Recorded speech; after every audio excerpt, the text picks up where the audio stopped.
बिस्मिल्लाहिर्रहमानिर्रहीम। अस्सलाम वालेकुम। कैसे हैं आप सब? उम्मीद है आप सब खैरियत से होंगे। मेरा नाम हाफिज मोहम्मद शहबाज है। आज हम 9th class mathematics chapter 3 exercise 3.3 question number 2 solve करेंगे, जिसमें कहा गया है which of the following diagrams represent function. दरअसल में से कौन सी डायग्राम जाहिर करती हैं फंक्शंस को, एंड ऑफ विच टाइप, और किस किस्म को, इनके फंक्शन की किस किस्म को जाहिर करती हैं। तो ये हमें 4 डायग्राम्स दी गई हैं, जिनमें से हमने देखते हुए बताना है कि कौन सा फंक्शन जाहिर कर रही है कौन सी डायग्राम। लेकिन फंक्शन के मुतालिक बताने से पहले हमें फंक्शन के मुतालिक पता होना जरूरी है, तो इसलिए पहले हम फंक्शन के मुतालिक सीख लेते हैं और उसके बाद हम डायग्राम्स की पहचान करेंगे। सबसे पहले हम 2 डायग्राम्स की मदद से फंक्शंस के मुतालिक सीखते हैं और उसके बाद हम फंक्शंस की टाइप्स के मुतालिक सीखेंगे। फर्स्ट डायग्राम में हमें एक फंक्शन दिया गया है, जिसमें एक डोमेन का सेट दिया गया है और दूसरा रेंज का सेट दिया गया है। और इसमें 1 जब हम डोमेन लेते हैं और उस पर फंक्शन अप्लाई करते हैं तो हमें रेंज में p मिलता है। इस तरह से जब हम 2 पर फंक्शन अप्लाई करेंगे तो हमें q मिलता है। 3 पर जब हम फंक्शन अप्लाई करेंगे तो हमें अगेन q मिलता है। मीन के 2 डोमेन पर एक रेंज आ रही है, 2 डोमेन पर भी q आ रहा है और 3 डोमेन पर भी q आ रहा है, तो इसलिए ये फंक्शन कहलाएगा। लेकिन सिंगल डोमेन पर सिंगल ही रेंज मौजूद है। मीन के 2 पर q है और 3 पर q है। ऐसा नहीं है कि 2 पर कोई 2 रेंज आ रही हो या 3 पर कोई 2 रेंज आ रही हो, तो इसलिए ये फंक्शन है। नेक्स्ट सेकंड डायग्राम में 1 डोमेन पर हमें p मिलता है, जबकि 2 पर भी p मिलता है और 2 पर q भी मिलता है। अब क्योंकि एक ही डोमेन पर 2 रेंज मिल रही हैं, इसलिए ये फंक्शन नहीं कहलाएगा। क्योंकि अगर हमें एक डोमेन पर 2 रेंज मिल जाती हैं तो फंक्शन नहीं होता है। फंक्शन होने के लिए ये शर्त जरूरी है कि एक डोमेन पर एक ही रेंज होनी चाहिए, 2 रेंज नहीं होनी चाहिए। तो इस तरह से ये फंक्शन नहीं होगा, जबकि फर्स्ट वाले जो डोमेन और रेंज का सेट है उसमें फंक्शन कहलाएगा, क्योंकि हर एक डोमेन पर एक सिंगल रेंज मौजूद है, डबल रेंज नहीं है। तो फर्स्ट वाला फंक्शन है, जबकि सेकंड वाला फंक्शन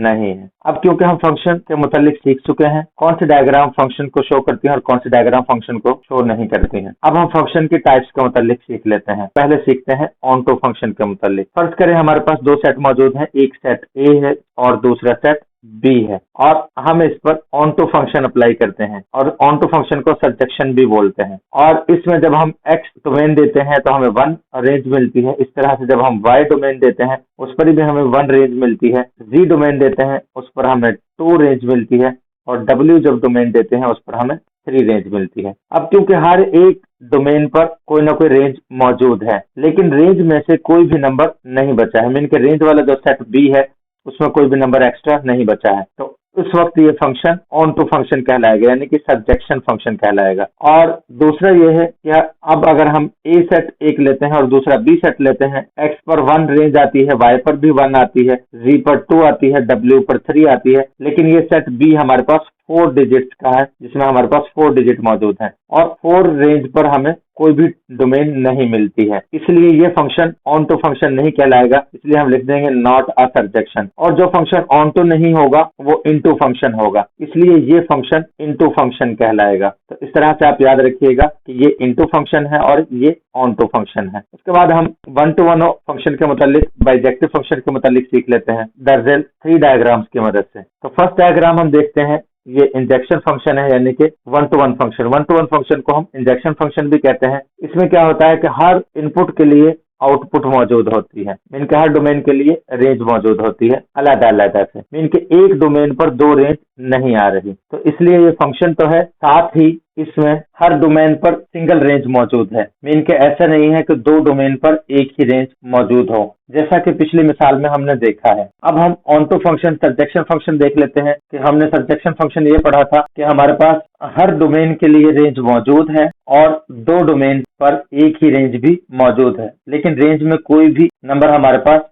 एक्स्ट्रा नहीं बचता है, इसलिए ये ऑनटो फंक्शन है। और अगर कोई फंक्शन 1 to 1 भी हो और ऑनटो भी हो तो उसे हम बाइजेक्शन फंक्शन कहते हैं, 1 to 1 एंड ऑनटो। जैसा कि ये फंक्शन है, इसमें हर एक डोमेन पर अलग से रेंज मौजूद है और कोई एक्स्ट्रा भी हमारे पास नंबर नहीं बचता है रेंज में, तो इसलिए ये इनटू नहीं है, ऑनटू भी है और 1 to 1 भी है, तो ये फंक्शन बाइजेक्शन फंक्शन कहलाएगा। इस तरह से हम सीख चुके हैं कि इनटू फंक्शन कौन सा फंक्शन होता है और 1 to 1 कौन सा फंक्शन होता है और ऑनटू कौन सा फंक्शन होता है और बाइजेक्शन फंक्शन कौन सा होता है। अब हम अपने क्वेश्चन की तरफ वापस आते हैं। क्वेश्चन में जैसा कि हमने बताना था कि ये डायग्राम्स कौन से फंक्शन को शो करती हैं और ये फंक्शन भी है या नहीं है। तो फर्स्ट डायग्राम में हम देख सकते हैं कि वन एक डोमेन है जिस पर दो रेंज हैं ए और बी, तो ये डायग्राम तो फंक्शन ही नहीं है क्योंकि इसमें एक डोमेन पर दो रेंज मौजूद हैं। सेकंड पार्ट देखते हैं जी। सेकंड पर हमारे पास ए से 1 आ रहा है, बी से 3 आ रहा है और सी से 5 आ रहा है। एक तो हर एक डोमेन पर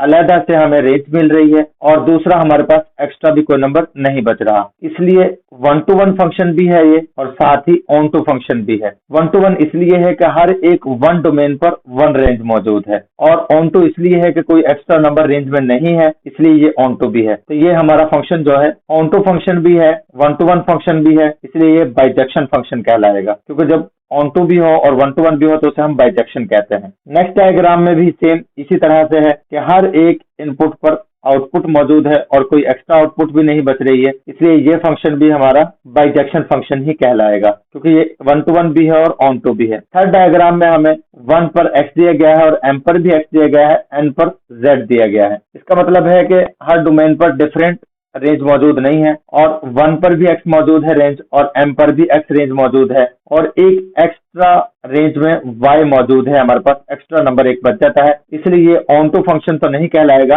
अब क्योंकि ये ऑन टू नहीं है तो फिर ये इनटू फंक्शन कहलाएगा। तो लास्ट वाली डायग्राम हमारे पास जो मौजूद है वो इनटू फंक्शन को जाहिर कर रही है। तो हमने आंसर में इसलिए लिख दिया है कि figure 1 does not represent a function, कि फिगर 1 जो है वो फंक्शन को ही जाहिर नहीं करती है। फिगर 2 जो मौजूद है हमारे पास वो 1 to 1 भी थी और ऑन टू भी थी, इसलिए हमने कहा था वो बाइजेक्शन फंक्शन है। तो हमने लिख दिया figure 2 represent a function, figure 2 जाहिर करती है फंक्शन को विच इज बाइजेक्टिव फंक्शन, जो कि बाइजेक्टिव फंक्शन है। उसके बाद थर्ड डायग्राम में भी 1 to 1 भी मौजूद है फंक्शन और ऑन टू भी मौजूद है क्योंकि रेंज में कोई भी नंबर एक्स्ट्रा नहीं बच रहा हमारे पास, तो इसलिए ये भी बाइजेक्शन फंक्शन है क्योंकि 1 to 1 और ऑन टू दोनों ही है। तो हम इसके लिए भी लिखेंगे figure 3 represent a function, figure 3 जो है वो रिप्रेजेंट कर रही है फंक्शन को विच इज बाइजेक्टिव फंक्शन, जो कि बाइजेक्टिव फंक्शन है। और थर्ड डायग्राम देखते हैं तो उसमें क्योंकि दो डोमेन पर एक रेंज मौजूद है लेकिन रेंज में एक नंबर एक्स्ट्रा बच जाता है, तो दो डोमेन पर एक रेंज होने की वजह से ये 1 to 1 नहीं है और एक एक्स्ट्रा बच जाने की वजह से ये ऑन टू भी नहीं है, लिहाजा ये इनटू फंक्शन कहलाएगा। तो हमने लिख दिया है figure 4 represent a function, figure 4 function को जाहिर करती है which is an into function, जो कि एक इनटू फंक्शन है। इसके साथ ही हमारा क्वेश्चन नंबर 2 कंप्लीट हो चुका है। अगर ये वीडियो आपके क्वेश्चन समझने के लिए हेल्पफुल है तो वीडियो को लाइक और शेयर करें और चैनल को सब्सक्राइब करें। और अगर आपको क्वेश्चन समझने में कोई भी प्रॉब्लम आई है तो वो हमें कमेंट में जरूर बताएं ताकि वो प्रॉब्लम क्लियर की जा सके। मिलते हैं नेक्स्ट वीडियो में, तब तक के लिए अल्लाह हाफिज।